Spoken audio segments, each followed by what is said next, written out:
Hey guys, welcome to TCL Talks, the weekend update. We are 2 weeks away from the playoff starting for the Mega Bash. This is the second week of June. We have two more weekends.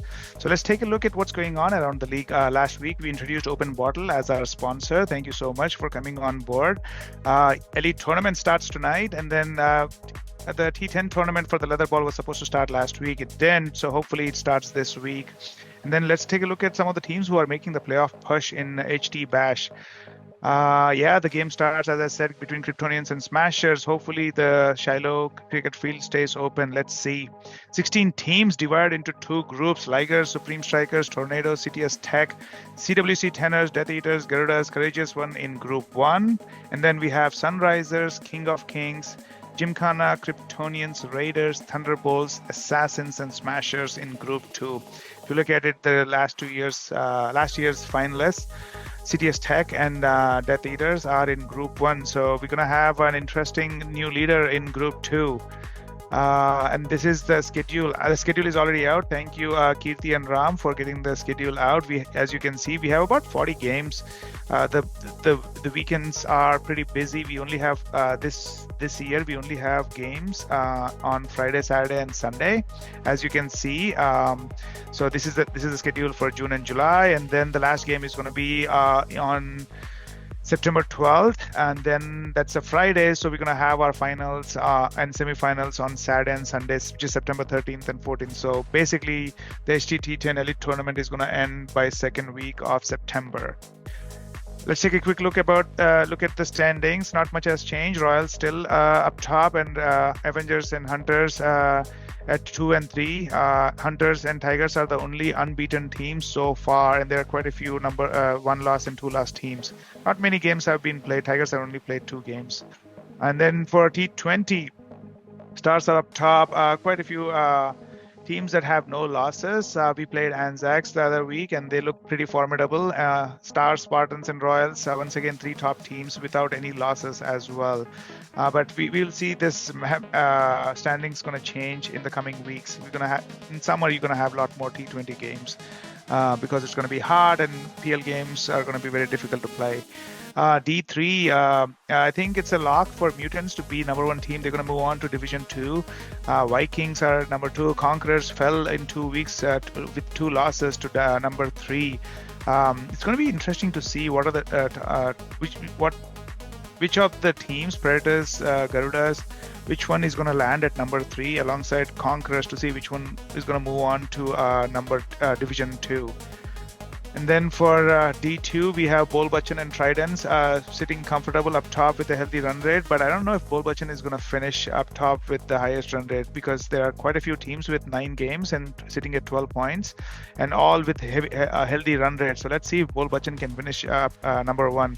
As you guys know, finishing number 1 is a good place to be, because then you end up playing the 4 and the 5th team as opposed to 2-3. And then we have the Division 1. I think it's a lock for Death Eaters to be number 1, and then I think it's also a lock for Red Rhinos to face Hunters in semifinals. But who's going to be Death Eaters' opponent? It's going to be between 5 teams: Stallions, Zen Stars, Fast Rangers, All Stars, and Avengers. All 5 teams have a chance to make it to the playoffs.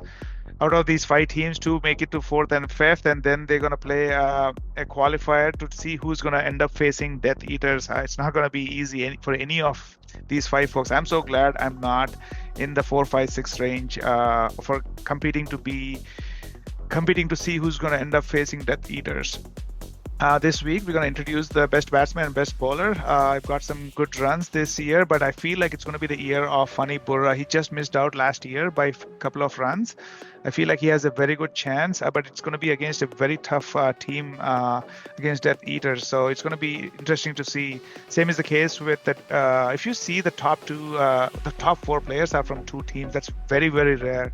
And the reason for their success is also for that, like Sita, who moved on from Hunters and playing fantastic for Death Eater, scoring more than 200 runs. I don't think he has scored 200 runs in the last 2 or 3 seasons combined. So kudos to him. And Anand, I don't know how he does it, but every year he scores runs, and just in 6 games he scored over 200 runs. So as you can see, Death Eaters are running behind running on Sita and Anand's big shoulders. Let's see who's going to be the #1 batsman in Division 1.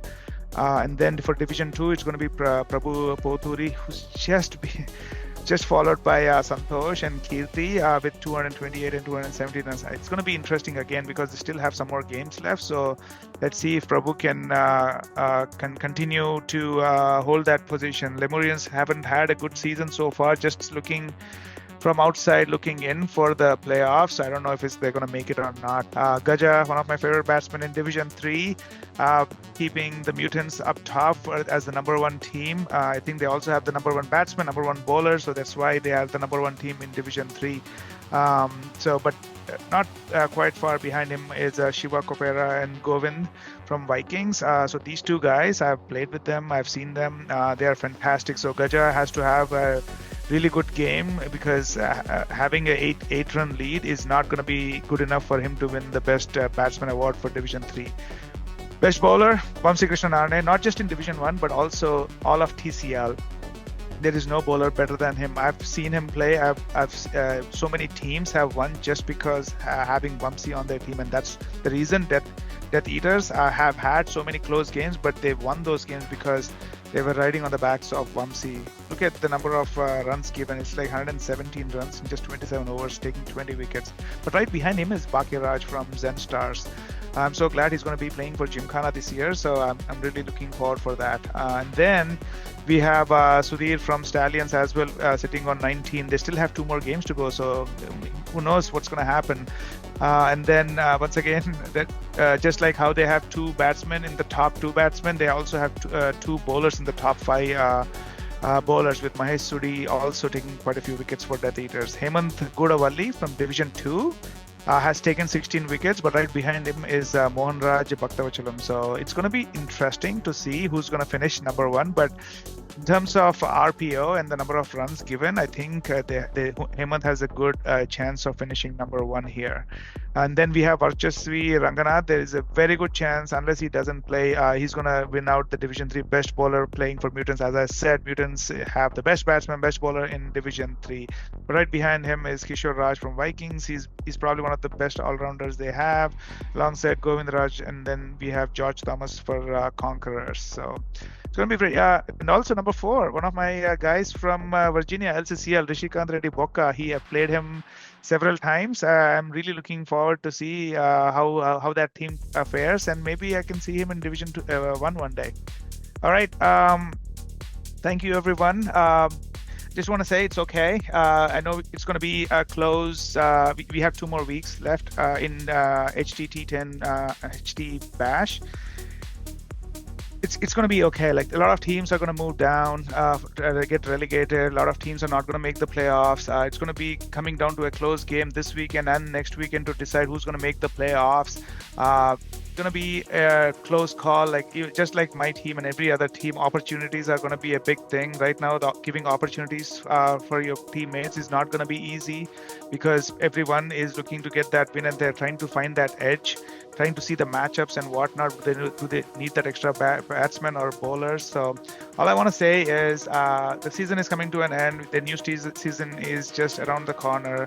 And also, like, close losses. Like, FIFA had a very close loss with Raiders. Kudos to Raiders for hanging in there and stealing the victory out of FIFA Small. It was a very devastating loss. I wasn't feeling that good either. But I just want to say that it's just a game. I say the same thing to my teammates. Like, learn from it. I think there's a saying in Amazon or wherever it is. Don't ever let a disaster go into waste. Learn something from it and move on and make sure that it doesn't happen. So all I want to say is that I would remember that game. A lot of times I remember close losses more than close wins. So that's the game I will remember for a very long time. Either way, I hope the weather stays good. We get to play some games. T10 HT Elite Tournament starts tonight. I'm really looking forward for it, but I don't know. The weather looks pretty gloomy. So hopefully this cheers you up. I'll see you on the field. Bye, guys.